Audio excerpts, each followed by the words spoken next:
If you ever feel eye strain while looking at your screen, especially in dark room or under bright light, there's a simple feature on your Samsung Galaxy S25 Ultra that can help. It's called the blue color filter. Also, it can help users with blue-yellow color blindness. So let's see how to turn it on and adjust it for your need. Start by opening setting. Swipe down from the top right corner of the screen to open up the quick settings panel. And then tap setting icon. Scroll down the screen to find accessibility. Tap accessibility. Then tap vision enhancement. Scroll down the screen. Tap color filter.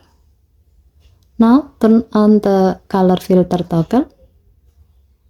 Once it's on, choose the blue filter from the list. As you can see, the screen will immediately change.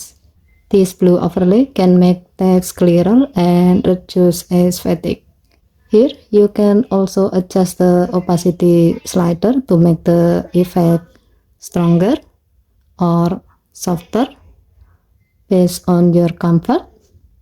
And that's it. Whether you want to reduce screen glare, help with color vision, or simply make your display more comfortable to look at, the blue color filter can be a great solution. Okay, thank you for watching. Please help to like and subscribe. Have a nice day.